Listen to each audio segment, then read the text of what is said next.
जय हिंद मेरे प्यारे दोस्तों, स्वागत है आपका अपने YouTube चैनल पर। तो दोस्तों, आज की इस वीडियो में मैं आप सभी को बड़े मजेदार अलंकार लेकर आ चुका हूं। दोस्तों, इस अलंकार को तैयार करके जाते हैं तो आपको इस वीडियो में 8 नंबर बिल्कुल पक्का हो जाएगा। कितना नंबर?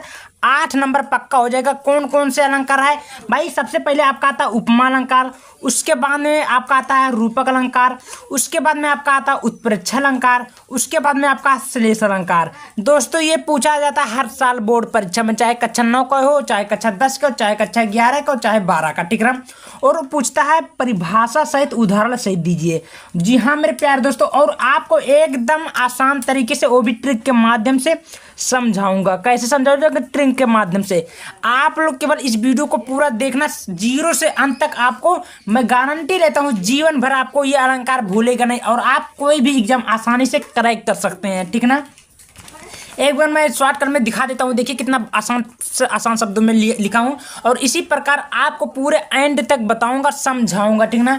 और आप लोग अगर रोला छंद का शब्द नहीं देखे हैं, रस वस नहीं देखे हैं, तो डिस्क्रिप्शन में उसका लिंक ऐसे आसान शब्दों में मैं अपलोड कर दिया हूँ, जाकर देख लीजिएगा, ठीक ना।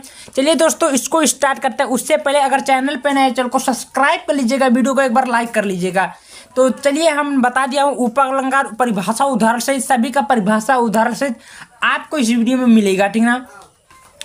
चलिए वीडियो को एक बार फिर से स्टार्ट करते हैं। तो यहाँ पर देखा जाए दोस्त, आपके सामने मैं लेकर आ चुका हूँ। यहाँ पर ध्यान से देखिएगा, बहुत आसान से आसान शब्दों में इसको केवल आपको तैयार करके जाना, आपको पूरे के पूरे नंबर मिलने वाले हैं। समझ में आई दोस्त?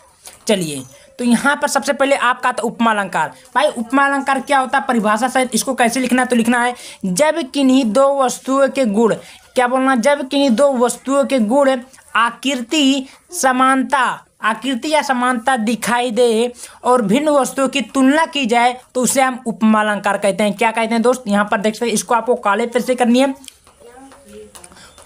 उसको क्या बोलते हैं? उपमा अलंकार, ठीक ना।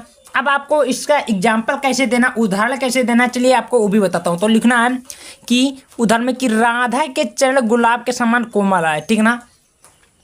वहीं पर अगर इसका स्पष्टीकरण पूछा जाए तो लिखना है कि राधा के चरण, तो इसका क्या है? राधा के चरण उपमेय है और गुलाब के समान कोमल है। गुलाब क्या? उपमान है, और कोमल क्या है? भाव है, सिम यानी कि प्रकट करता है, ठीक ना। तो इस प्रकार स्पष्टीकरण भी आप लोग लिख सकते हैं बहुत आसान शब्दों में। यहाँ पर समझ में आए, कोई दिक्कत नहीं होगा दोस्तों। ऐसी प्रकार अब हम रूपक अलंकार देखिए, बहुत ही आसान शब्द में बोला हूँ, तो वही आपको आसान शब्दों में मैं समझाया हूँ। यहाँ पर आता है रूपक अलंकार। यहाँ पर आपको हेडिंग दिख रहा है रूपक अलंकार। इसको कैसे लिखने है कि जब उपमेय और उपमान की भिन्नता दिखाई दे, यानी कि जब उपमेय और उपमान क्या दिखाई दे? भिन्नता दिखाई दे, तो उसे हम रूपक अलंकार कहते हैं। कौन सा अलंकार कहते हैं? रूपक अलंकार। दोस्तों, 2 मिनट के अंदर आप लोग सीख जाओगे, गारंटी है, एकदम आसान से आसान शब्द में, आपको पूरे यूट्यूब चैनल पर नहीं मिलने वाली, ठीक ना। क्या लिखना? जब उपमेय और उपमान की भिन्नता दिखाई दे तो उसे हम रूपक अलंकार कहते हैं। क्लियर हुआ? अब इसका आपको एग्जाम्पल यानी कि उदाहरण कैसे लिखना है, चलिए वो भी बता देता हूँ। तो लिखना है कि पायो जी मैंने राम रतन धन पायो। क्या है? कि पायो जी मैंने राम रतन धन पायो। अब दोस्तों, अब आपको स्पष्टीकरण अगर एग्जाम्पल में पूछ लिया जाए कि स्पष्टीकरण कर दिए तो कैसे करना है, तो इसको करना है कि उदाहरण में पायो जी मैंने राम रतन धन पायो, तो यहाँ तक हमने लिख दिया। अब उपमेय बात की है तो राम रतन जो था, ये राम रतन धन जो था, ये उपमेय हो गया, और भिन्नता इसमें अलग अलग प्रकार के पाई कि धन पायो, तो इसमें क्या है? उपमान है, ये भिन्नता। समझ में आई? इस प्रकार आपको स्पष्टीकरण भी कर देनी है। कोई भी दिक्कत होगा दोस्तों, कमेंट के माध्यम से करिएगा, उसका भी हल निकलेगा, ठीक ना। बस आप लोग चैनल को सब्सक्राइब कर दीजिए और इस वीडियो को ज़्यादा से ज़्यादा शेयर कर दीजिएगा, ठीक ना। अब मैं आपको उत्प्रेक्षा अलंकार का बताता हूँ। उत्प्रेक्षा अलंकार कैसे लिखेंगे वो भी आपको समझा देता हूँ। तो यहाँ पर दोस्तों आपको उत्प्रेक्षा अलंकार दिख रहा होगा।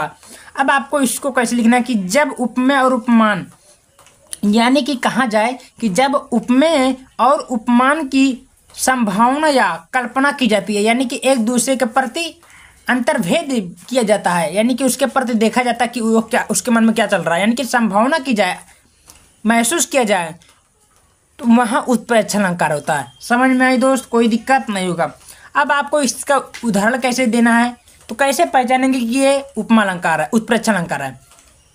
तो यहाँ पर हमने आपको बता दिया हो कि जहाँ पर मनु, जनु, जनहू, जानो, मानव आदि शब्द अगर दिखे तो समझ लीजिए उत्प्रेक्षा अलंकार का उदाहरण है। समझ में आई दोस्त, कोई दिक्कत नहीं होगा।